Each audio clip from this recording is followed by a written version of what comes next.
बहादुरगढ़ में माता सावित्रीबाई फुले जयंती पर कार्यक्रम का आयोजन सीएम नायब सिंह सैनी ने किया नमन। कहा, महिलाओं की शिक्षा, सम्मान, अधिकार के लिए आजीवन किया कार्य।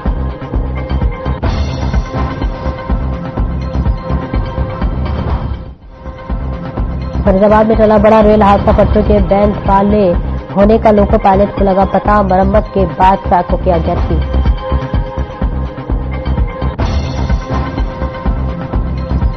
कुरुक्षेत्र पुलिस की नशा तस्करों पर नकेल। पुलिस ने 2 तस्करों को किया गिरफ्तार। 200 किलो से ज्यादा डोडा पोस्ट और 1.5 किलो से ज्यादा अफीम भी बरामद।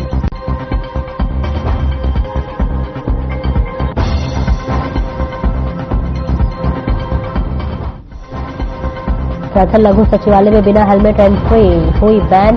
ट्रैफिक पुलिस ने नियमों की अनदेखी करने वाले 46 कर्मियों की बनाई लिस्ट। सरकारी कर्मचारी, जजों के रीडर और वकीलों के नाम भी शामिल। और प्रदेश के कई हिस्सों में दिखा कोहरे का कहर। विजिबिलिटी 0 होने के चलते थमे वाहनों के पहिए, रात से छाया रहा घना कोहरा।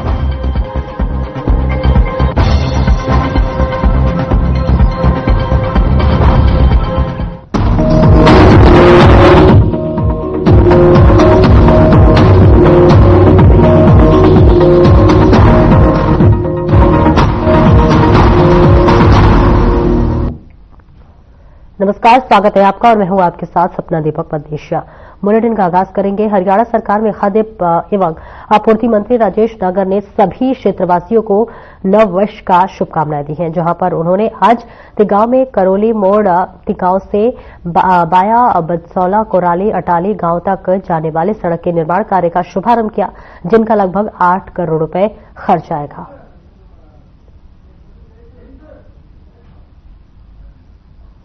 तो तस्वीर आपको दिखा रहे, देखिए एक नई पहल और नई शुरुआत की गई है, जहां करीब 8 करोड़ रुपए लागत से इसका निर्माण हुआ है। गांव वासियों के लिए भी अच्छी पहल है।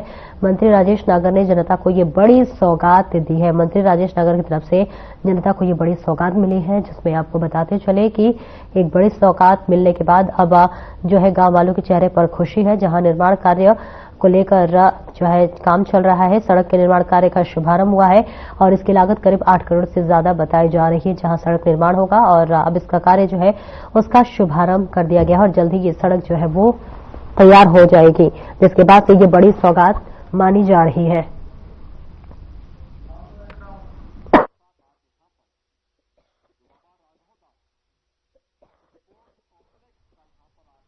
बहुत दिनों से एक मांग थी, जो हमारे अभी कई गांव के जो लोग हैं, जो तिगांव से पतरौला, कोराली, आपका अटाली और आगे जो केजीपी पे भी जाते हैं या नोएडा जाते हैं, तो इसी रोड से जाया करते थे। तो इसका 8 करोड़ से की ज्यादा से लागत से इसका टेंडर पास हो गया और उसका आज उद्घाटन किया गया और इसको 3 महीने के अंदर 31 मार्च तक पूरा कर दिया जाए।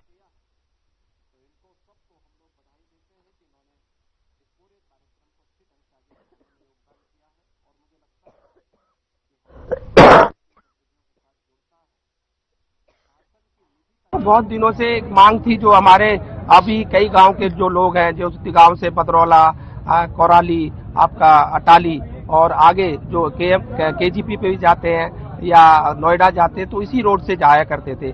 तो इसका 8 करोड़ से की ज्यादा से लागत से इसका टेंडर। केंद्र सरकार ने नववर्ष के उपलक्ष्य में किसानों को 2 बड़े लाभ और एक बार फिर से दिए हैं, जिसमें केंद्र सरकार ने घोषणा की है कि अब 2025-26 के लिए किसानों की फसल बीमा योजना जारी रहेगी। वहां डीएपी के रेट भी प्रति 50 किलो बैग के 1350 रुपए रहेंगे। इसमें कोई बढ़ोतरी नहीं होगी।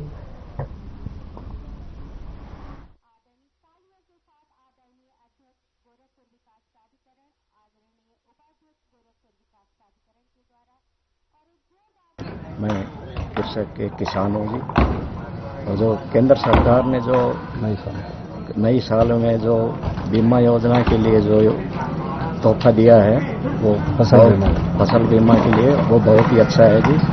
और डीएपी के लिए जो रेट है वो 1350 रुपए किया है, वो भी किसान के लिए। सेंट्रल गवर्नमेंट ने जो फैसले लिए किसानों के पक्ष में, एक तो एक खाद वाला जो है डीएपी का जो है सब्सिडी जारी रखी है, ये बहुत ही बढ़िया किसानों के लिए। दूसरा जो है किसानों की जो है फसल बीमा योजना को जो है 25-26 के लिए जारी रखा है। इससे किसानों को काफी फायदा है। हम तो बहुत खुश हैं कि सेंट्रल गवर्नमेंट किसानों की तरफ इतना ध्यान देती है। किसानों के लिए बहुत फायदे की चीज करी बीजेपी सेंटर ने। ये तो बीमा कर दिए थे 2 साल को 25-26 तक को किसानों के लिए फसल बीमा। हाँ, बीमो, फसल बीमो। और ये जो DAP का खाद को रेट वो रख दियो 25-26 तक 1350। हाँ, 1350 रुपया। सबसे बढ़िया काम करे बीजेपी, बढ़िया काम करे। और क्या उम्मीद करते हैं सरकार से? क्या उम्मीद और भी करा जी, कर्ज माफ कर सके।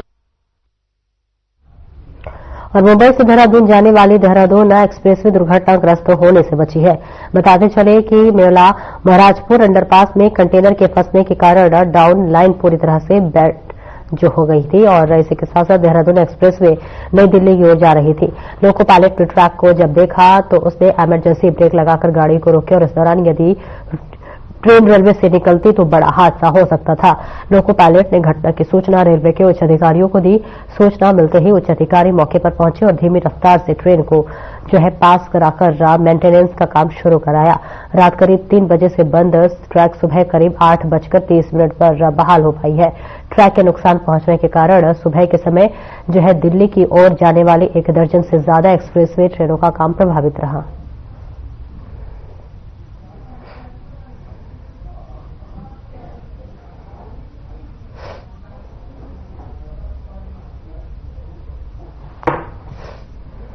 ये सर रात के टाइम में ये घटना घटी 4 बजे के आसपास। तो ये डंपर था वो अंदर एंट्री हो गया था। जो हाई गेज बैरिकेड लगा हुआ है वो एक दिन पहले तोड़ दिया था किसी ने, तो उसके बारे में मालूम नहीं चला था। तो डंपर है उसके वजह से एंट्री हो गया अंदर। इसके अंदर एंट्री होने के बाद में यहाँ पे वो टच हो गया। टच होने के बाद में जो ये गाटर है ऊपर और ब्रिज के ऊपर ये थोड़ा बहुत अनबैलेंस हो गया। उससे रेल पटरी थोड़ी साइड हो गई थी, तो उसमें थोड़ी दिक्कत आई रेलवे ट्रैक के अंदर।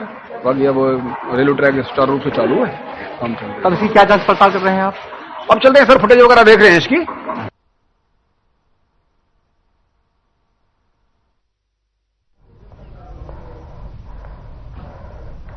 कैथल में लघु सचिवालय में बिना हेलमेट एंट्री पर रोक लगा दी गई है। ट्रैफिक पुलिस ने शुक्रवार को इसको लेकर कार्रवाई तेज कर दी है।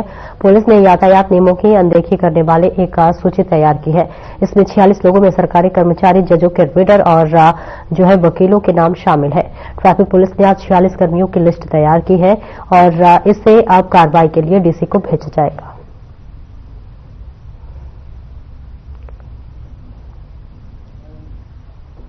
तो पुलिस कर्मियों ने देखिए 46 कर्मियों की एक लिस्ट तैयार की है जिसे अब डीसीपी के पास भेजा जाएगा। लघु सचिवालय में बिना हेलमेट एंट्री बैन है। आपको बता दें हेलमेट के लिए लगातार जागरूकता फैलाई जाती है, लेकिन फिर भी इसके बाद भी लोग मानते नहीं और बिना हेलमेट ही वाहनों का प्रयोग करते हैं। लेकिन अब इसके लिए सख्ती दिखाई जा रही है। तस्वीरें आपको दिखा रहे हैं जहां पर यातायात नियम तोड़ने वालों पर कार्रवाई होगी और इसी के साथ साथ अब जो भी बिना हेलमेट के दोपहिया वाहन चला रहा है उसकी जो एंट्री है उसे बैन किया जा रहा है। पुलिस ने 46 कर्मियों को इसकी लिस्ट तैयार की है और जिसमें कि सभी को तैनात कर दिया गया है कि जो भी वाहन बिना हेलमेट के दोपहिया वाहन लेके आए उसको रोका जाए और उसकी एंट्री पर बैन लगाई जाए। बस अभी तक तो यही आदेश प्राप्त हुए हैं भी जो सेक्रेटरीट में कर्मचारी आते हैं या और अन्य कर्मचारी के अलावा आते सभी हेलमेट लगा के आएंगे। तो आपके द्वारा क्या तैयारी की गई है? अभी सबको जागरूक किया जाएगा, बताया जाएगा। डीसी मैडम के जो ऑर्डर उन तक पहुंचाए जाएंगे, उसके बाद घर फॉलो किया जाएगा। हाँ, काफी कमी होगी। अगर हेलमेट लगा के चलेंगे सिर में तो चोट नहीं आएगी। तो आप क्या अपील करना चाहेंगे? लोगों से यही अपील है, खासतौर पर जो अभी तक जो डीसी मैडम के आदेश हैं वो सेक्रेटरीट में जो भी है हेलमेट लगा के आए।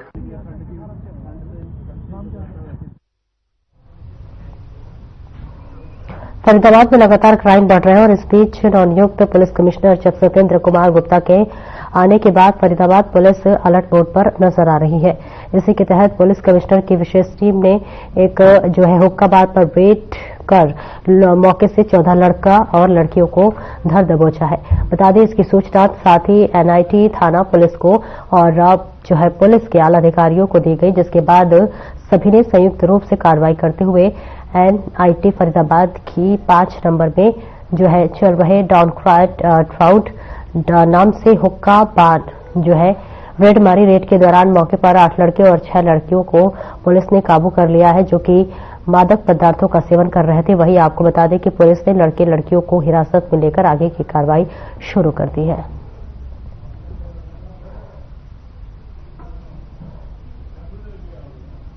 यहाँ पे ये है अपना हुक्का बार चला रहा था, जिसके खिलाफ हम एफआईआर दर्ज कर रहे हैं और हमारी कार्रवाई हमारी यहाँ। मैडम, एक ही मीडिया वाले को ऊपर जाने दिया, अन्य को क्यों नहीं जाने दिया? हमने किसी को नहीं जाने दिया। हमें नहीं पता कौन कहाँ से चोरी छुपे कहीं घुसा हो, तो हमारी नॉलेज भाई वो किसी छत से गया होगा। नहीं बिल्कुल, मेरे आते ही मैंने उसको नीचे भगा दिया था। मेरे सामने कोई नहीं, ऐसा नहीं कह सकते। रेड कोई प्री प्लान नहीं होती। शहर में और भी इस तरीके के हुक्का बार चल रहे हैं, सबको चेक किया जा रहा है। जहाँ जहाँ सबको चेक किया जा रहा है, सबके खिलाफ कार्रवाई की जाएगी। जहाँ जहाँ हमें इन्फॉर्मेशन मिलेगी वहाँ हम कार्रवाई जरूर करेंगे।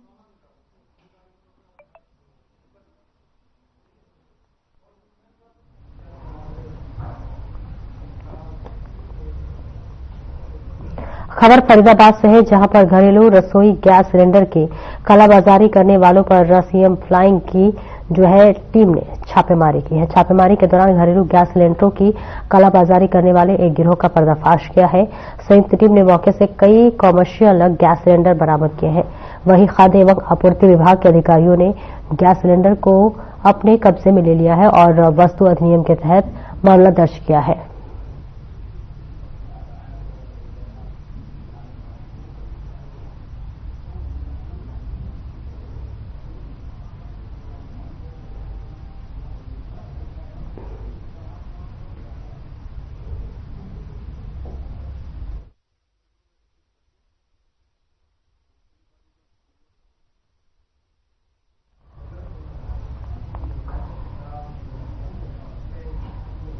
झज्जर में वेतन नहीं मिलने से चलने के कारण सफाई कर्मचारियों ने हड़ताल शुरू कर दी है। नगर परिषद में सफाई ठेकेदार के पास काम करने वाले 5 दर्जन से ज्यादा बच्चे कर्मचारियों की पिछले 2 महीने से वेतन नहीं मिला है। कर्मचारियों ने वेतन नहीं मिलने के कारण ठेकेदार और प्रशासनिक अधिकारियों के खिलाफ जो है नारेबाजी की और नगर परिषद कार्यालय के सामने धरना प्रदर्शन किया। उन्होंने कहा कि हर बार उन्हें वेतन समय पर नहीं दिया जाता है। इसके अलावा उन्हें किसी भी तरह की कोई छुट्टी भी नहीं दी जाती है। इतना ही नहीं, रविवार के दिन भी इनसे काम करवाया जाता है और इसके बावजूद भी उन्हें छुट्टी के दिनों का वेतन नहीं मिलता है।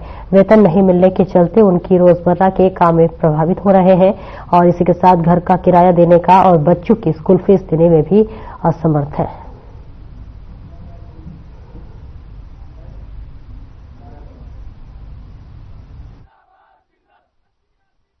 नगर पालिका कर्मचारी संघ हरियाणा के वानपर में इकाई प्रधान शिवम चावरिया व सर्व कर्मचारी संघ से जिला सचिव ठेकेदार के कर्मचारी है जी 2 महीने 3 महीने हो गए, न इनकी कोई सैलरी नहीं आ रही, न इनका पीएफ का बेरा, किसी का 200 कटा, किसी का 500, स्पेशल तानाशाही हो रही है।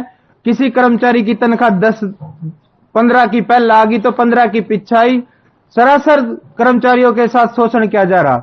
हम यह कहना मांग कर रहे हैं, जब टेंडर ठेकेदार का टेंडर 80 कर्मचारियों का है,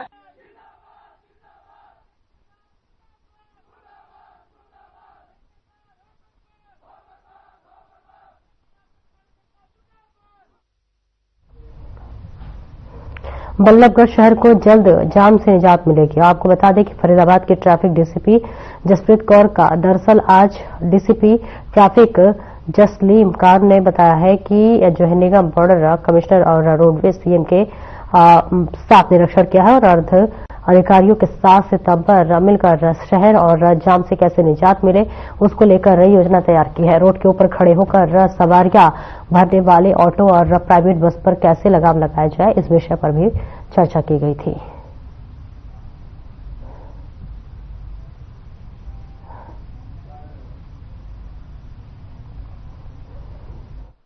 ये नगर निगम का कार्यालय और जिम रोड में सामूहिक एक हमने ड्राइव चलाई। यहाँ पर निगम का जो इसमें रोल है कि अतिक्रमण हटाना। जैसा कि हमने देखा अतिक्रमण हमने कई बार हटाया, पर लोग फिर से अतिक्रमण कर लेते हैं रोडों पर, जो जाम का मुख्य कारण है। तो इसके लिए हमने एक नया सोल्यूशन बनाया कि हम इस पर नोटिस सर्व करेंगे। जो भी तुम्हारे दुकानदार है उनको नोटिस सर्व किया जाएगा। उसमें कंडीशन सही रहेंगी। यदि आप दोबारा अतिक्रमण करते हैं तो उसके ऊपर फाइन लगाया जाएगा और साथ ही आपकी दुकान सील कर दी जाएगी। This is the last solution we have और इसको इम्प्लीमेंट करेंगे ताकि लोगों को जल्द से जल्द जाम की समस्या से निजात मिल सके। सर, कोशिश की जाती है हर बार, कई बार दुकानदारों को अल्टीमेटम भी दिए जाते हैं, दुकानदार हैं कि मानते नहीं, निगम की जमीन पर ही किराया वसूलते हैं। जी जी, इसमें जो हमने देखा है कि हमने कुछ इनिशिएटिव लिए हैं। जैसा एक हमारा इनिशिएटिव था कि हमने मुनादी कराई थी, इससे काफी प्रभाव पड़ा है। 20 से 30% हमारा जो एनक्रोचमेंट था कम हुआ है। फिर से बल्लभगढ़ का निरीक्षण किया है, ट्रैफिक को लेकर जाम के झाम से कैसे निजात मिले, क्या कुछ रणनीति बनाई? हमने यहाँ पर जॉइंट कमिश्नर एमसीएफ के साथ और जीएम रोडवेज भी हैं, हमने यहाँ पे कुछ प्लान किया है, तो आने वाले समय में इसको एग्जीक्यूट करके आई एम श्योर कुछ डिफरेंस देखने मिलेगा। आपने पूरा निरीक्षण भी किया है, कैपिटल बस अड्डा मार्केट का भी निरीक्षण किया है, ऑटो भी देखे हैं, प्राइवेट बसें भी देखी है, कैसे इस चीज से निपटा जाएगा? कि क्या कोई प्लान बनाया गया है, किस तरीके से देखते हैं? क्योंकि ऑटो की मार सबसे ज्यादा है। हम किसी को भी असुविधा नहीं चाहते हैं हो, परंतु जो ट्रैफिक की नियम है और जो भी कानून है उससे ऊपर कोई नहीं है, तो उसको ध्यान में रखते हुए जो भी उचित कार्रवाई होगी वो की जाएगी। कोशिश की जाती है, पर कोशिश के बाद भी ढाक के 3 पात नजर आते हैं, तो क्या इस बार मानने के ढाक के 3 पात नजर नहीं आएंगे? व्यवस्थाओं पर काम होगा? ढाक की 3 पात व्यवस्था जबकि तस रहती है। नहीं, इस बार जो हमारे एफर्ट्स आपने देखा होगा, लगातार ही निरंतर ही सभी विभाग यहाँ पर आके अपना अपना निरीक्षण कर रहे हैं, देख रहे हैं। हरियाणा सरकार किसानों को आय दोगुनी से तिगुनी करने की ओर लगातार अग्रसर है। किसानों को जो है आधुनिक खेती के लिए हरियाणा सरकार द्वारा विभिन्न प्रकार की योजनाएं चला रही है। इन्हीं योजनाओं में लाभान्वित होकर किसान प्रगति की ओर अपने कदम बढ़ा रहे हैं। और बात कर लेते हैं करनाल के एक ऐसे किसान की जिसके बाद एक किसान मित्र जो कि पहले से ही 20 एकड़ में फूलों की खेती कर अच्छा मुनाफा कमा रहे हैं। उसने अपने मित्र जगतार सिंह को भी परंपरागत लोहे जो है खेती की सलाह दी, खेती करने की सलाह दी, जिसके बाद जागरूक कर उसे सलाह पर अमल करते हुए जो है उसके दोस्त ने कहा कि 2 एकड़ जमीन के गेंदे में फूलों, साइकिल सहित 2 से 3 किस्मों की सब्जियां लगाकर अच्छा मुनाफा ले रहे हैं।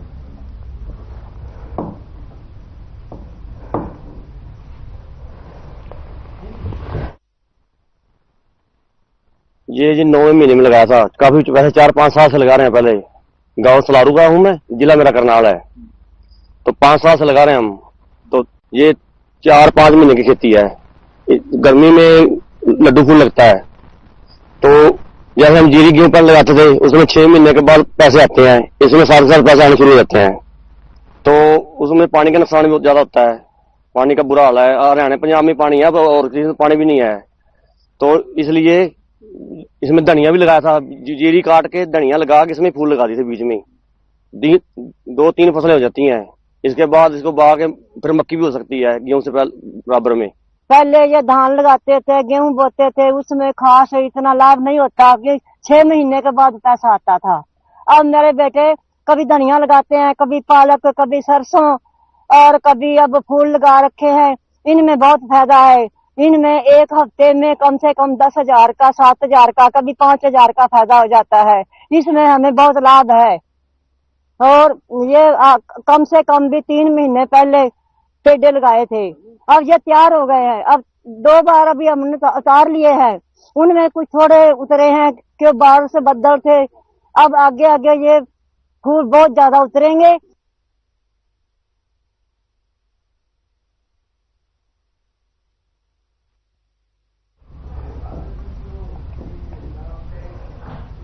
खबर सिरसा से है, जहां पर उपायुक्त लक्षित सरीन ने जो है बताया है कि देश के प्रतिष्ठित सैनिक स्कूल के कुंजपुरा में 6ठी और 9वीं कक्षा में एडमिशन के लिए होने वाली प्रदेश परीक्षा के लिए रजिस्ट्रेशन की प्रक्रिया शुरू हो चुकी है। एडमिशन के लिए जो है अखिल भारतीय सैनिक स्कूल प्रवेश परीक्षा 2025 का आयोजन किया गया है और ये परीक्षा शैक्षणिक एवं 2025 और 26 के लिए होगी। और आवेदन प्रक्रिया जो है वो शुरू हो चुकी है, जो 13 जनवरी 2023 तक चलेगी। और इसके बताया है कि बाद जो है इच्छुक अभ्यर्थी स्कूल की वेबसाइट पर ऑनलाइन आकर अपने सबको जो है उन्होंने बताया कि सैनिक स्कूल कुंजपुरा में 67 विद्यार्थियों साढ़े हरियाणा के सड़कें हरियाणा लड़कियों के लिए जो है आरक्षित है, जो कि जबकि 33% सीट देश के अन्य भागों के लड़के लड़कियों के लिए है। वेबसाइट पर अखिल भारतीय सैनिक स्कूल प्रवेश परीक्षा की ब्राउजर भी है। और वहीं आपको बता दें कि शैक्षणिक सत्र 2025-26 के लिए छठी कक्षा में प्रवेश के लिए लड़के और लड़कियों का जन्म 1 अप्रैल 2013 से 31 मार्च 2015 के बीच में हो और 9वीं कक्षा में प्रदेश के लिए लड़का का जन्म 1 अप्रैल 2010 से 34 मार्च 2012 के बीच में होनी चाहिए।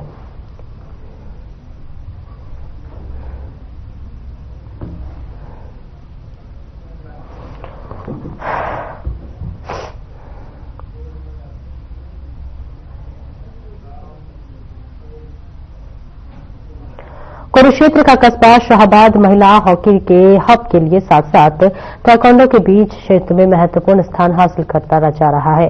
आपको बता दें, शाहबाद मारवाड़ के मानसिक ने नेशनल ताइक्वांडो में गिल्ड गोल्ड मेडल किया शामिल। तो वहीं आपको बता दें कि मानविक का इरादा ओलंपिक में पदक हासिल करने का। मंत्री कृष्ण बेदी ने विजेताओं को सम्मानित कर रिफ्रेशमेंट के लिए 21,000 रुपए सहर्ष दिए।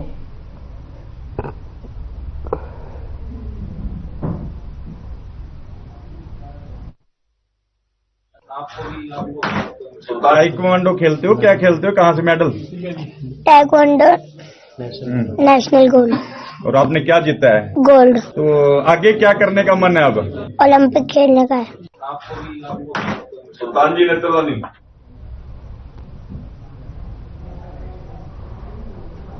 और पिछले दिनों हरियाणा में बरसात के साथ हुई भारी ओलावृष्टि है, जहां पर किसानों के सैकड़ों फसल जो है वो तबाह हो गई है। जहां आपको बता दें कि वहीं रतिया में भी कई किसानों की ओवर वृष्टि से फसलों को भारी बर्फ जो है नुकसान पहुंचा है, जिसको लेकर प्रदेश सरकार में ही क्षति पोर्टल ओपन किया गया है और किसानों को उसे पोर्टल पर अपनी फसलों का ब्यौरा देंगे और आह्वान किया गया है। इस बारे में जानकारी देते हुए एसडीएम जगजीत चंद्र ने बताया कि किस्तें की तबाह हुए जैसे किसानों के लिए ई क्षति पोर्टल ओपन किया गया है, जिन पर किसानों का फसल के नुकसान हुआ हो उस नशे पोर्टल के लिए माफ कीजिएगा उस पोर्टल पर अपनी फसलों के ब्यौरा रख सकते हैं और इसके बाद पूरी रिपोर्ट सरकार के पास भेजी जाएगी।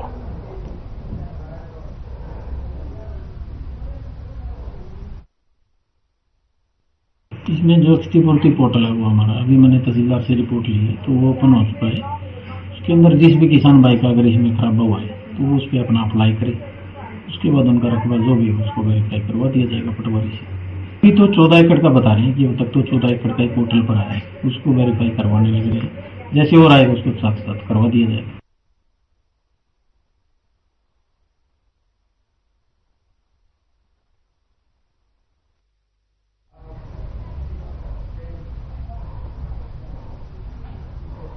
फरीदाबाद में शीतलहर का कहर जारी है। पूरी एनसीआर में तेज गति से हवा चलने की संभावना जताई जा रही है।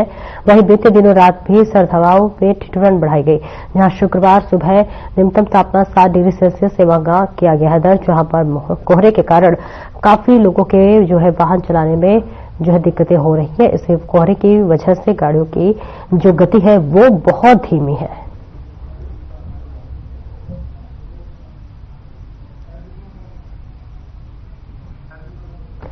तो देखिए, लगातार कोहरे की वजह से कई दुर्घटनाएं भी देखने को मिल रही है। तेज हवा के चलते यहां पर संभावना जताई गई है।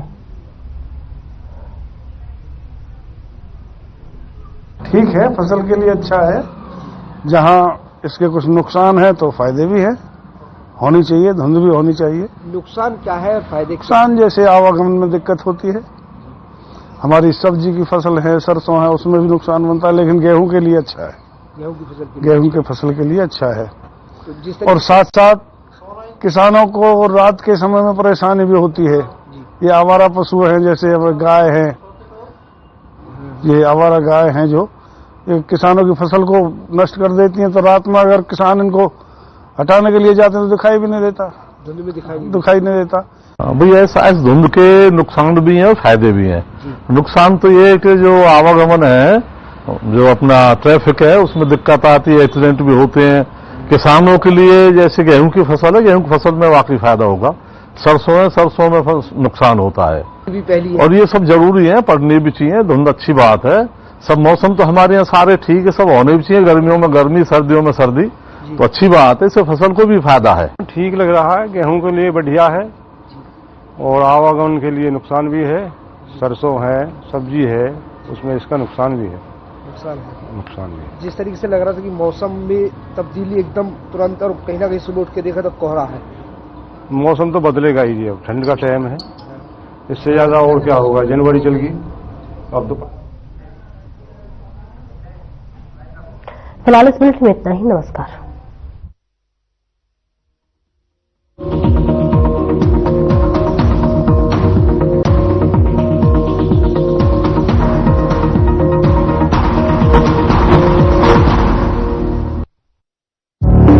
Through constant innovation, the group provides its clients with value-added, environment-friendly products. We are committed to provide quality products and services at optimum cost with the continuous improvement in the quality management system. Producing high-value paper, making us India's largest producer of branded papers, fine papers and packaging broad segments.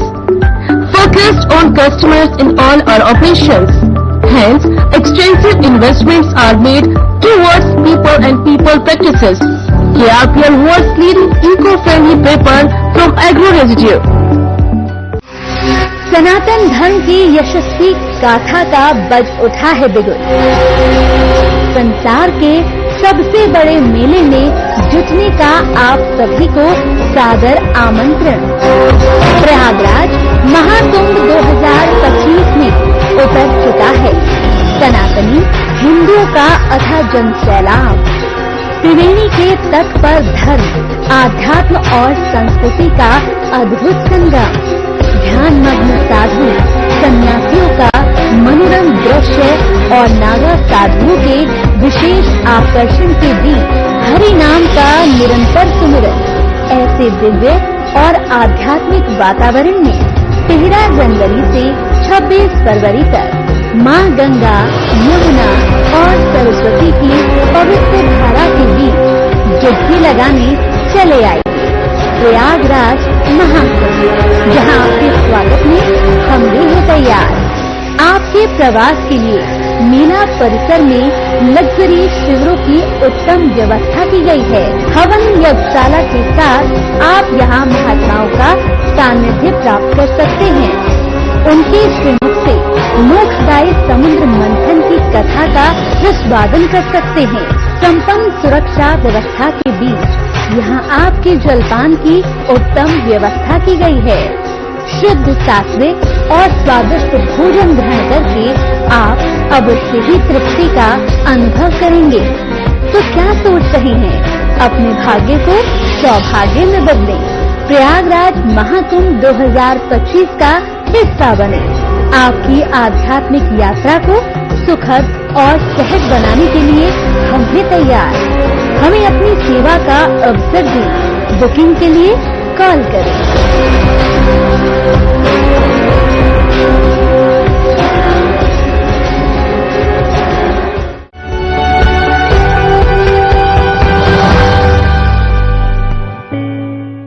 स्वागत है sir आपका। धन्यवाद ma'am. Sir आपका परिचय जानना चाहूंगी। RB Verma मेरा नाम है और मैं लखनऊ का निवासी हूँ। आपको बीमारी क्या कुछ थी सर, और आपने कौन सा ट्रीटमेंट अपनाया हकीम साहब का? मैम हमको जो है पेट संबंधित बीमारी रही है और कोई दिक्कत नहीं रही। हमारा कभी भी जो है पेट सही नहीं रहा। हकीम साहब का प्रोग्राम मैंने देखा, मन में ये इच्छा जागृत हुई क्यों न हम जो है कुछ दवाओं को ट्राई करें। तो अपने ऊपर हमने जैतून का सिरका ट्राई किया। उससे हमें करीब 1 महीने पीने के बाद पेट हमारा ठीक होने लगा।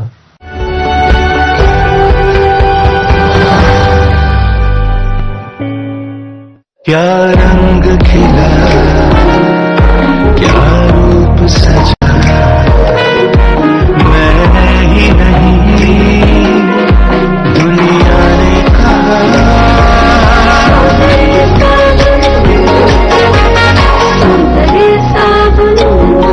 जो लोग घुटने के दर्द से परेशान हैं और घुटने का ऑपरेशन करवाना चाहते हैं, गैप आ चुका है, ग्रीस कम है, चलने फिरने में दिक्कत आ रही है, सीढ़ी नहीं चढ़ सकते, वो लोग मात्र 3 दिन हरि कृपा रामबाण तेल का इस्तेमाल करें। तरह तरह की मेडिसिन खाकर या फिर तरह तरह के तेल इस्तेमाल कर आप लोग थक चुके हैं। 3 दिन हरिकृपा रामबाण तेल का इस्तेमाल करने से हर ऑपरेशन से बचा जा सकता है। अब घुटने बदलवाने की जरूरत नहीं, 3 दिन हरिकृपा रामबाण तेल का इस्तेमाल करें और बड़े से बड़े ऑपरेशन से बचें।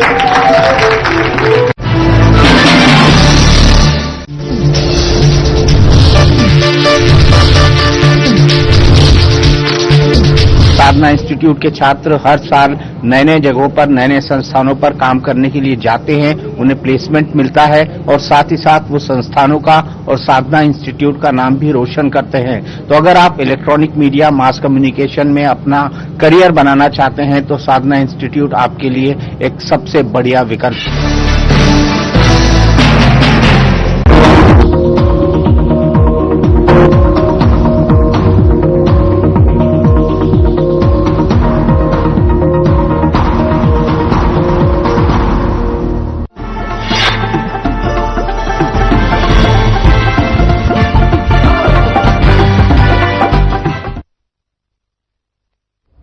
नमस्कार, हर खबर पंजाब देख रहे हैं आप। मैं हूं आपके साथ सपना दीपक मदेशा।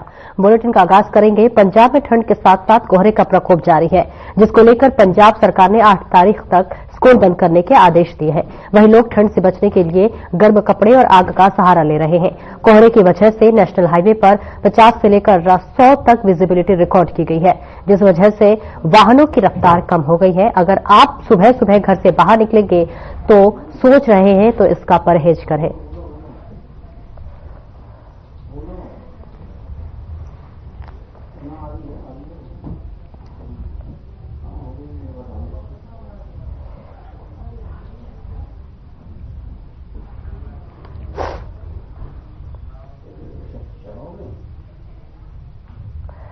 खबर बठिंडा से है, जहां पर धुंध के कारण न्यू दीप रामा मंडी जा रही बस का हुआ जोधपुर रोमाना गांव के पास एक्सीडेंट हो गया। आपको बता दें कि ट्रॉले और बस की टक्कर में 20 से 25 लोग गंभीर रूप से घायल हो गए हैं।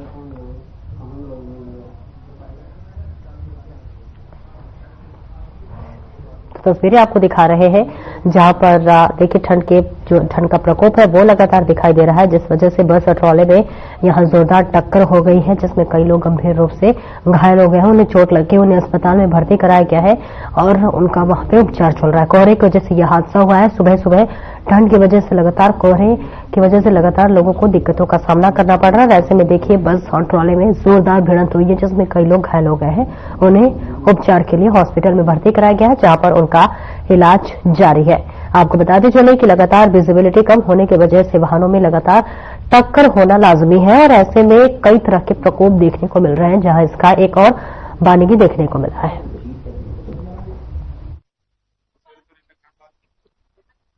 एमरजेंसी वर्कर ਸਾਨੂੰ ਥੋੜੀ ਦੇਰ ਪਹਿਲਾਂ ਇਤਲਾਹ ਆਈ ਸੀ ਕਿ ਬਠਿੰਡਾ ਡੱਬ ਵਾਲੀ ਰੋਡ ਗੁਰਸਰ ਸੈਣੇਵਾਲ ਤੇ ਗਹਿਰੀ ਪੁੱਤਰ ਦੇ ਵਿਚਕਾਰ ਇੱਕ ਸੜਕੀ ਹਾਦਸਾ ਹੋਇਆ। ਸਾਡੀਆਂ 2 ਐਂਬੂਲੈਂਸ ਟੀਮਾਂ ਹਰਬੰਸ ਸਿੰਘ ਤੇ ਸੰਦੀਪ ਗਿੱਲ ਮੌਕੇ ਤੇ ਆ ਕੇ ਦੇਖਿਆ ਤੇਲ ਟੈਂਕਰ ਤੇ ਨਿਊ ਦੀ ਬੱਸ ਐਕਸੀਡੈਂਟ ਹੋਇਆ ਪਿਆ ਸੀਗਾ, ਜੋ ਕਿ ਵਨ ਸਾਈਡਡ ਰੋਡ ਚੱਲ ਰਿਹਾ ਸੀਗਾ, ਉਹਦੇ ਕਰਕੇ ਹਾਦਸਾ ਹੋਇਆਗਾ। 20-25 ਜਣੇ ਜ਼ਖਮੀ ਹੋਇਆ, ਜਿਹਨੂੰ ਏਮਜ਼ ਦੇ ਸਿਵਲ ਹਸਪਤਾਲ ਬਠਿੰਡਾ ਲੈ ਕੇ ਆਏ ਆ।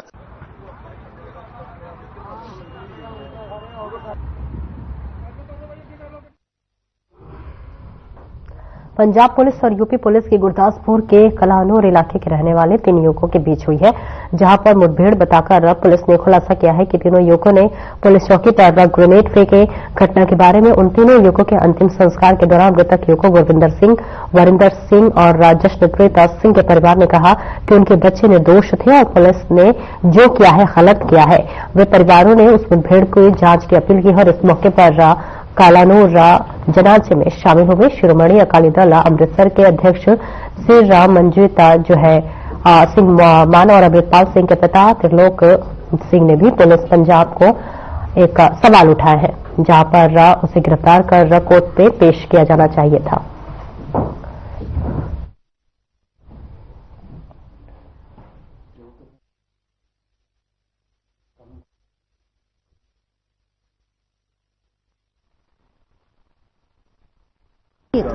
अच्छा परंजीत जी, ਤੁਸੀਂ ਇਹੀ ਚਾਹੁੰਦੇ ਸਾਨੂੰ ਇਨਸਾਫ ਚਾਹੀਦਾ, ਜਿੱਦਾਂ ਸਾਡੇ ਬੱਚੇ ਪੁਲਿਸ ਵਾਲਿਆਂ ਨੇ ਕੀਤਾ ਇਹ ਨਹੀਂ ਹੋਣਾ ਚਾਹੀਦਾ। ਸਾਨੂੰ ਇਨਸਾਫ ਚਾਹੀਦਾ, ਇਨਸਾਫ ਹੀ ਚਾਹੀਦਾ ਸਾਨੂੰ। ਤੁਹਾਨੂੰ ਕੀ ਲੱਗ ਰਿਹਾ? ਅਸੀਂ ਇਹੀ ਕਹਿੰਦੇ ਵੀ ਪੁਲਿਸ ਵਾਲਿਆਂ ਦਾ ਕੰਮ ਇਹਨਾਂ ਦੇ ਨਾਲ ਹੋ ਕੇ ਇਹ ਕੰਮ ਉਹਨਾਂ ਕਰਵਾਇਆ। ਬੱਚੇ ਨਹੀਂ ਇੰਨੇ ਜੋਗੇ ਪਰ ਉਹਨਾਂ ਨੇ ਕਰਵਾਇਆ ਜ਼ਰੂਰ।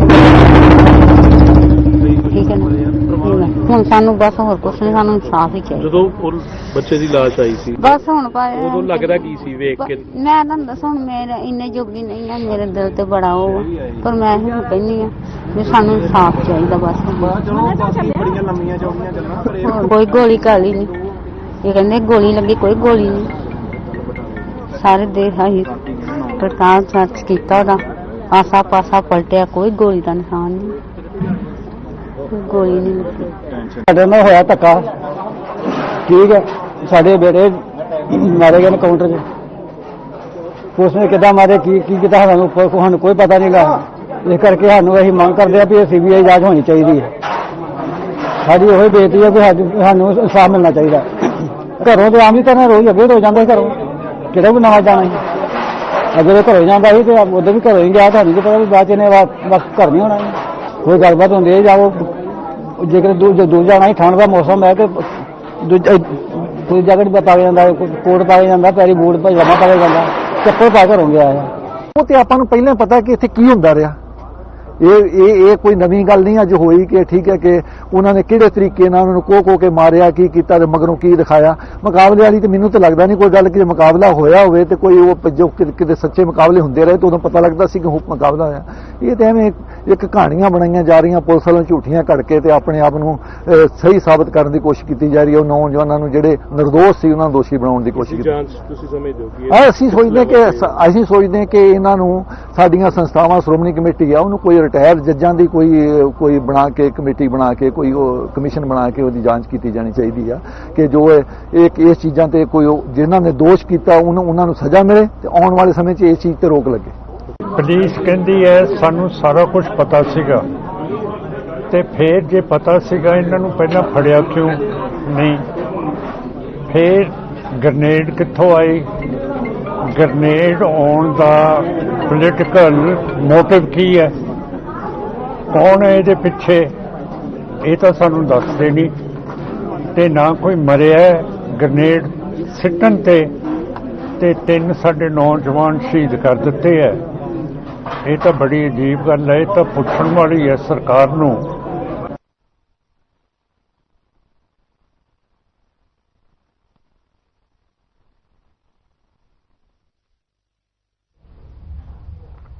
भारत सरकार ने आम लोगों को सस्ती दवाएं उपलब्ध कराने के लिए प्रधानमंत्री जन औषधि केंद्र योजना शुरू कर दी है। इस योजना के तहत विभिन्न स्थानों पर जन औषधि केंद्र खोले गए हैं, जहां से आम लोगों को सस्ती दवाएं मुहैया कराई जाती हैं। ज्यादातर जगहों पर जन औषधि केंद्र बंद होने के कारण कई लोग इस योजना का लाभ लेने से वंचित रह रहे हैं। ज्यादातर जगहों पर खुले जन औषधि केंद्र केवल खानापूर्ति के लिए खोले गए हैं। इस तरह से खोले गए जन औषधि केंद्रों पर न तो कोई दवा उपलब्ध है और न ही आम लोगों को इनके बारे में कोई जानकारी है, जिस वजह से वह लोगों के लिए मददगार साबित नहीं हो रहे हैं, जिसके कारण गरीबों को सस्ती दवा उपलब्ध कराने की यह योजना विफल साबित हो रही है। संबंधित अधिकारियों के अनुसार फाजिल्का में इन समय जो है 2 स्थानों पर प्रधानमंत्री जन औषधि केंद्र चल रहे हैं, जो कि लगातार खोले जा रहे हैं और यहां से लोगों को सस्ती दवाएं उपलब्ध कराई जा रही हैं।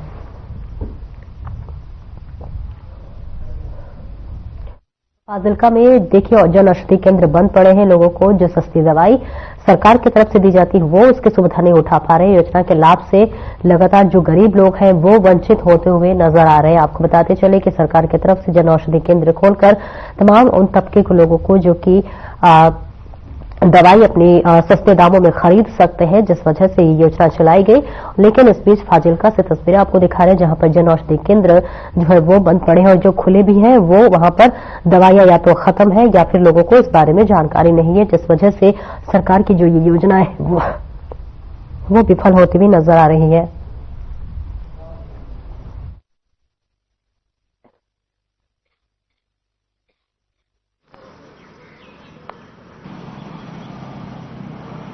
ਸਾਡੀ ਜਿਹੜੀ ਸੁਸਾਇਟੀ ਪਿਛਲੇ ਲੰਬੇ ਸਮੇਂ ਤੋਂ ਫਾਈਲਕਾ 'ਚ ਕੰਮ ਕਰਦੀ ਹੈ ਔਰ ਸਿਹਤ ਸੁਵਿਧਾਵਾਂ 'ਚ ਕੰਮ ਕਰਦੀ ਹੈ ਤੇ ਸਾਡਾ ਮੇਨ ਮੋਟਿਵ ਹੈ ਜੀ ਗਰੀਬ ਲੋਕਾਂ ਨੂੰ ਸਿਹਤ ਸੁਵਿਧਾਵਾਂ ਨਾਲ ਜੋੜੇ ਰੱਖਣਾ ਔਰ ਸਮੇਂ-ਸਮੇਂ ਤੇ ਉਹਨਾਂ ਨੂੰ ਜਾਗਰੂਕ ਕਰਨਾ। ਕੇਂਦਰ ਸਰਕਾਰ ਵੱਲੋਂ ਪ੍ਰਧਾਨ ਮੰਤਰੀ ਜਨ ਔਸ਼ਧੀ ਸੈਂਟਰ ਬਣਾਏ ਗਏ ਨੇ ਜੋ ਫਾਜ਼ਿਲਕਾ ਦੇ ਵਿੱਚ 3 ਚੱਲ ਰਹੇ ਹਨ। ਜੋ ਜਿਹੜੇ ਹੈਗੇ ਇੱਕ ਤਾਂ ਰੈੱਡ ਕਰਾਸ ਸੁਸਾਇਟੀ ਦੇ ਬਾਹਰ ਦੁਕਾਨ ਦੇ ਵਿੱਚ ਆ ਰਿਹਾ ਜੋ ਬਾਰਡਰ ਰੋਡ ਤੇ, ਇਹ ਦੋ ਚੱਲ ਰਹੇ ਸਲੇਮਸ਼ਾਹ ਰੋਡ ਤੇ ਜੀ, ਜਿਨ੍ਹਾਂ ਵਿੱਚੋਂ ਸਲੇਮਸ਼ਾਹ ਰੋਡ ਤੇ ਇੱਕ ਬੰਦ ਹੈਗਾ ਜੀ, ਇੱਕ ਬੰਦ ਹੈਗਾ ਜੀ ਆਪਣੇ ਰੈੱਡ ਕਰਾਸ ਸੁਸਾਇਟੀ ਜਿਹੜਾ ਬਾਹਰ ਹੈਗਾ, ਤੇ ਇੱਕ ਜਿਹੜਾ ਹੈਗਾ ਨਵਜੀਵਨ ਹਸਪੀਟਲ ਬਿਲਕੁਲ ਸਾਹਮਣੇ ਚੱਲ ਰਿਹਾ। और ये जन औषधि सेंटर ने ये केंद्र सरकार वालों ਜਿਹੜੇ गरीब लोग ने उन्होंने सस्तियां दवाइयां उपलब्ध कराने लिए खोले गए सी, पर इतने गरीब लोगों को सस्ती दवाइयां उपलब्ध नहीं हो पा रही क्योंकि ये जन औषधि ਜਿਹੜੇ सेंटर ने नियर बाय कई जगह ते बंद पे हैं।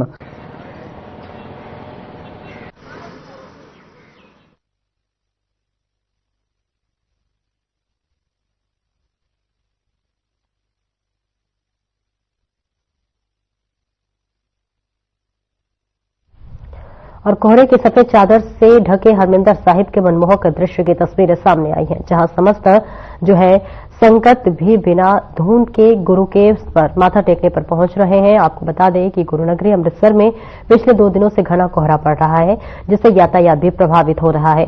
वहीं हरमिंदर साहिब आने वाले संगत की आस्था भी इस कोहरे और धुएं पर भारी पड़ रही है। पूरा शहर कोहरे में छिपा नजर आ रहा है। इस बीच सचखंड हरमिंदर साहिब के भी अलौकिक दर्शन हो रहे हैं।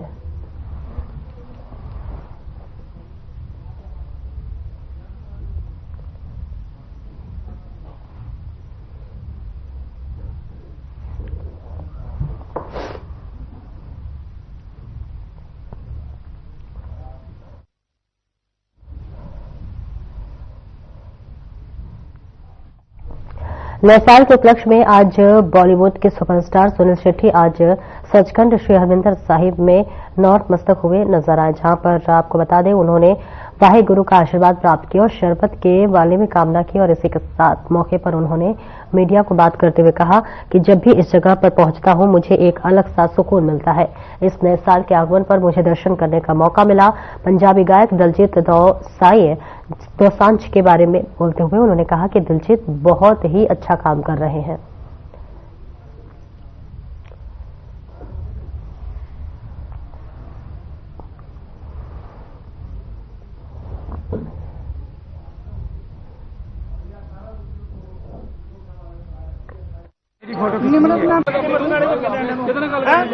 खुश हूँ कि इस बार साल के पहले ही आ रहा हूँ, क्योंकि पिछले साल मुझे आना नहीं हुआ अनफॉर्चुनेटली, और साल पाजी मुझे लेकर आते ही है और प्रभात साहब बुलाते हैं तो हमें आना ही पड़ता है।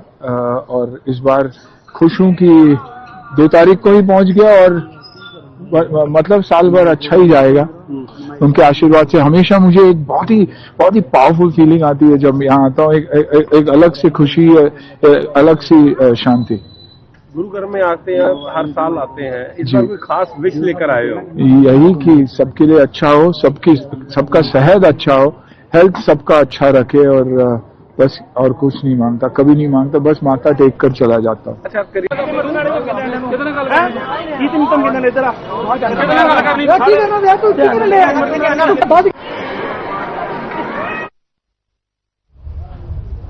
और वहीं जहां लोग नए साल का जश्न मना रहे हैं तो वहीं चोर चोरी व लूटपाट की वारदातों को अंजाम देने में व्यस्त है। नवांग शहर के बालाचौर कस्बे में जो है भंती रोड पर SBI बैंक के एटीएम से शाम करीब 4 बजे आपको बता दें पेंशन के पैसे निकालने गए बुजुर्ग पूर्व सैनिक हरिकृष्णा भोमपला ने बताया कि जब वे पैसे निकालकर एटीएम से बाहर निकलने लगे तो एक लुटेरा उनके पीछे आकर खड़ा हो गया। चाकू की नोक पर उसने 14,000 रुपए लूट लिए और वहीं इसी दौरान दोनों का जो है हाथापाई हुआ। बुजुर्ग के बेटे वीरेंद्र भोंगला ने बताया कि तीनों लुटेरे सिल्वर रंग की स्प्लेंडर मोटरसाइकिल पर सवार होकर आए थे। सिटी पुलिस स्टेशन बालाचौर के SOG सतनाम सिंह अपनी पुलिस पार्टी के साथ मौके पर पहुंचे और CCTV फुटेज की जांच करते हुए वरिष्ठ सैनिक के बयानों के आधार पर आपको बताते चले, जहां पर ये पूरी घटना हुई है और मामला दर्ज कर लिया गया है तथा आगे भी कार्रवाई शुरू कर दी गई है।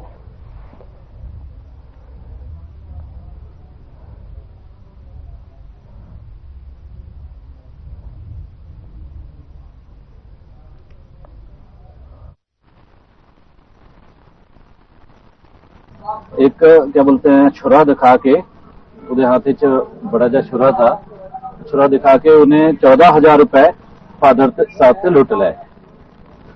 और ये जी 3 जने थे दो बाहर मोटरसाइकिल स्प्लेंडर सिल्वर कलर का मोटरसाइकिल था, बाहर उत्ते वेट कर रहे थे। एक मुंडा अंदर था, उन्हें लुट्टे हैं जी, छुरा दिखा के उन्हें लुट्टे और उसके बाद बाहर आके तुरंत मोटरसाइकिल से बैठ के नठ गए जी। कितने बजे की वारदात है ये 4 बज के शाम 4:12 की गल है जी। मतलब दिन दिहाड़े अद्धा लुट हुई है और 14,000 रुपए की रकम उन्होंने एटीएम से कढ़ाई थी। एटीएम भी उन्होंने टुट गया हाथापाई दे विच। फिर उन्होंने क्या बोलते हैं बाहर जब तक आए तब तक वो मोटरसाइकिल पे नट गए थे।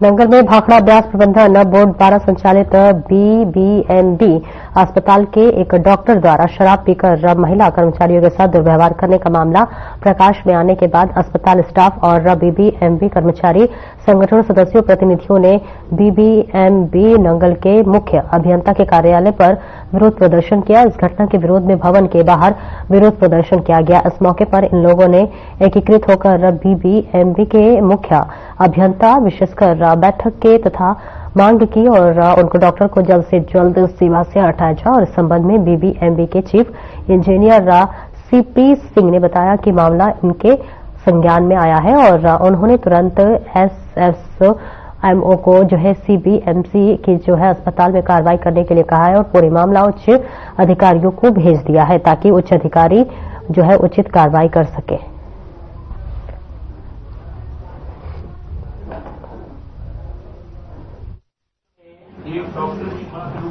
ਜਿਹੜੀ ਹੈਗੀ ਹੈ ਜਿਵੇਂ ਅਸੀਂ ਡਿਮਾਂਡ ਕੀਤੀ ਸੀਗੀ ਕਿ ਇਸ ਡਾਕਟਰ ਨੂੰ ਜਿਹੜਾ ਹੈਗਾ ਬਾਹਰ ਭੇਜਿਆ ਜਾਵੇ, ਇੱਥੇ ਨਾ ਰੱਖਿਆ ਜਾਵੇ, ਉਹਦੇ ਪਰ ਜਿਹੜੀ ਬਣਦੀ ਕਾਰਵਾਈ ਉਹਨਾਂ ਨੇ ਸ਼ੁਰੂ ਕਰ ਦਿੱਤੀ ਹੈ ਤੇ ਈਵਨ ਕਿ ਉਹ ਜਿਹੜੀ ਸਾਡੀ ਡਿਮਾਂਡ ਸੀਗੀ ਕਿ ਹਸਪੀਟਲ ਦੇ ਵਿੱਚ ਦੁਆਰਾ ਡਿਊਟੀ ਦੇਣਾ ਜਾਵੇ, ਬਾਕੀ ਸਟਾਫ ਜਿਹੜਾ ਇਨਸਿਕਿਉਰ ਫੀਲ ਕਰਦਾ ਹੈਗਾ ਉਹ ਵੀ ਜਿਹੜੀ ਹੈਗੀ ਉਹਨਾਂ ਨੇ ਹਦਾਇਤ ਕਰ ਦਿੱਤੀ ਹੈ ਕਿ ਡਾਕਟਰ ਜਿਹੜਾ ਹੈਗਾ ਡਿਊਟੀ ਦੇਣਾ ਜਿਹੜਾ ਸਰ ਆਪ ਨਾਮ ਤੋਂ ਧਰਨਾ ਖਤਮ ਕਰ ਰਹੇ ਹਾਂਜੀ ਧਰਨਾ ਪ੍ਰਦਰਸ਼ਨ ਖਤਮ ਕਰ ਰਹੇ ਹਾਂ ਉਹ ਆਸ਼ਵਾਸਨ ਦਿੱਤਾਗਾ ਜਦੋਂ ਕਾਰਵਾਈ ਕਰ ਦਿੱਤੀ ਉਹ ਡਾਕਟਰ ਨੂੰ ਜਿਹੜਾ ਹਸਪੀਟਲ ਦੇ ਵਿੱਚ ਨਹੀਂ ਆਣਾਗਾ ਤੇ ਹੁਣ ਅਸੀਂ ਜਿਹੜਾ ਹੈਗਾ ਪ੍ਰੋਟੈਸਟ ਜਿਹੜਾ ਹੈਗਾ ਉਹ ਕਰਕੇ ਜਿਹੜੀਆਂ ਸੇਵਾਵਾਂ ਆਗੀਆਂ ਬਹਾਲ ਕੀਤੀਆਂ। ਅੱਜ ਜਿਹੜਾ ਇਹ ਮਸਲਾ ਜਿਹੜਾ ਹਸਪੀਟਲ ਦੇ ਵਿੱਚੋਂ ਇੱਕ ਜਿਹੜਾ ਡਾਕਟਰ ਵੱਲੋਂ ਸ਼ਰਾਬ ਪੀ ਕੇ ਸਟਾਫ ਦੇ ਨਾਲ ਮਿਸਬਿਹੇਵ ਦਾ ਆਇਆ ਸੀਗਾ, ਉਹਦੇ ਬਾਰੇ ਮੈਨੂੰ ਪੀਐਮਓ ਨੇ ਸਵੇਰੇ ਅੱਜ ਫੋਨ ਕਰਕੇ ਦੱਸਿਆ ਸੀਗਾ ਕਿ ਇਸ ਤਰ੍ਹਾਂ ਹੋਇਆ। ਸਾਡੇ ਕੋਲੇ ਜਿਹੜੇ ਇਨਪੁਟਸ ਜਿਹੜੇ ਆ ਰਹੇ ਹੈਗੇ ਆ ਔਰ ਇਹਦੇ ਤੇ ਮੈਂ ਵਿਸ਼ਵਾਸਨ ਦਵਾਨਾ ਕਿ ਬੀਬੀਐਮਬੀ ਮੈਨੇਜਮੈਂਟ ਦੇ ਜਿਹੜੇ ਹਾਇਰ ਅਥਾਰਟੀਜ਼ ਨੇ ਉਹਨਾਂ ਨੂੰ ਮੈਂ ਹੁਣ ਇੰਟੀਮੇਟ ਕਰਨ ਜਾ ਰਿਹਾ ਤਾਂ ਦੋਸ਼ੀਆਂ ਦੇ ਖਿਲਾਫ ਜਿਹੜੀ ਸਖਤ ਕਾਰਵਾਈ ਜਿਹੜੀ ਉਹ ਕਰਨ वास्ते मैं ऐसा कहना बिल्कुल गलत है कि मेरे सामने कोई कार्रवाई नहीं करी और मामला ध्यान में लाया था। मेरे पास आज तक कोई भी रिटर्न का शिकायत नहीं आई। ये बिल्कुल गलत है कि हमें बताया और मैंने कोई छुपाया हो, ये बिल्कुल गलत है। मैं तो हर लेडी का सम्मान करती हूँ और मैं खुद भी फीमेल हूँ तो मैं उनको रिस्पेक्ट देना मेरा फर्ज भी है और मैं कटिबद्ध हूँ। किसी भी फीमेल के साथ मैं अन्याय नहीं होने देती। अगर किसी ने ऐसा रिटर्न में दिया है और मैंने छुपाया है, ये बिल्कुल गलत है। इससे पहले मेरे को किसी ने कुछ रिटर्न में नहीं दिया। आज कुछ यूनियन वालों ने एक ज्ञापन मुझे दिया है, हमने तुरंत कार्रवाई करके मुख्य अभियंता साहब के नोटिस में डाल दिया है। तुरंत तौर पर आश्वासन देता भी क्विक बहुत जल्दी ये जरा इंसिडेंट होया ये पर एक्शन किया जाएगा। वो तुरंत इस जगह हूँ प्रभाव से है और डॉक्टर है तो उन्होंने सेवा मुक्त करके बैक टू स्टेट किया जाए। अस्पताल ਦੇ ਵਿੱਚ ਹੋਰ ਵੀ ਵਿਵਸਥਾ ਵਧਾਈ ਜਾਏਗੀ, ਕੋਈ ਕੈਮਰੇ, ਕੋਈ ਪੁਲਿਸ ਸੁਰੱਖਿਆ, ਕੋਈ ਗੱਲ ਹੋਈ ਹੈ? ਪਰ ਵੀ ਗੱਲ ਹੋਈ ਵੀ ਜਿਹੜਾ ਇੱਥੇ ਸਿਕਿਉਰਿਟੀ ਦਾ ਉਹ ਤਾਂ ਹਰ ਵਾਰੀ ਕਹੀ ਹੋਈ ਪ੍ਰਬੰਧ ਕੀਤਾ ਜਾਵੇ। ਪਰ ਉਹ ਸੀਆਈਡੀ ਸਾਡੇ ਨਾਲ ਸੀ ਬੀਬੀਐਮਬੀ ਦੀ, ਉਹਨਾਂ ਨੇ ਕਿਹਾ ਵੀ ਅਸੀਂ ਨੰਬਰ ਵੀ ਦਿੱਤੇ ਵੀ ਉੱਥੇ ਇਮੀਡੀਏਟਲੀ ਕੋਈ ਲੋੜ ਨਹੀਂ। ਪਰ ਸੀਆਈਡੀ नहीं चलेगी, नहीं चलेगी, नहीं चलेगी, गुंडागर्दी नहीं चलेगी, नहीं चलेगी, नहीं चलेगी, गुंडियां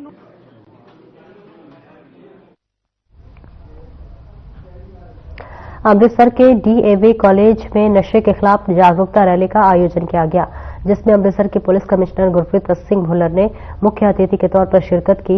बताते चले कि पुलिस कमिश्नर गुरप्रीत सिंह भुल्लर ने हरी झंडी दिखाकर रैली को रवाना किया और इस जागरूकता रैली को निकालने का मुख्य उद्देश्य यह है कि नशे की लत लगातार बढ़ती जा रही है और युवा लोग जो है वो नशे की लत के कारण मर रहे हैं।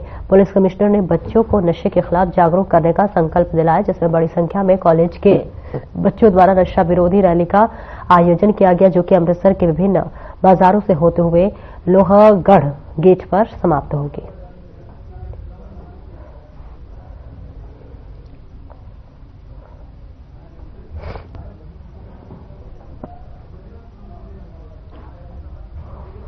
तो देखिए, यहां पर जागरूकता रैली का आयोजन किया गया है, जहां पुलिस कमिश्नर भी इस पूरे कार्यक्रम में शामिल होते हुए नजर आ रहे हैं, जहां पर इसे हरी झंडी दिखाकर रवाना किया गया है, लोगों को जागरूक किया जा रहा है। आपको बताते चले कि आज की जो युवा पीढ़ी है वो नशे के गर्त में न जाए, जिसके लिए यह कार्यक्रम रखा गया है, लोगों को जागरूक किया जा रहा है। खासतौर से युवाओं पर विशेष ध्यान दिया जा रहा है, युवाओं को जागरूक किया जा रहा है ताकि युवा जो है वो नशे के गर्त में न जाए। डीएवी कॉलेज से तस्वीरें आपको दिखा रहे हैं, जहां पर जागरूकता रैली का आयोजन किया गया है और पुलिस कमिश्नर इस पूरे कार्यक्रम की शोभा बढ़ाते हुए इसमें शामिल होते हुए नजर आ रहे हैं और तमाम युवाओं को जागरूक करते हुए नजर आ रहे हैं। आपको बता दें चले कि इस कार्यक्रम का हरी झंडी दिखाकर इसे रवाना किया गया है। तमाम लोग यहां पर मौजूद है, विशेषकर यहां पर युवा है और युवाओं को जो है कई चीजों के लिए उन्हें जागरूक किया जा रहा है। इसी के साथ साथ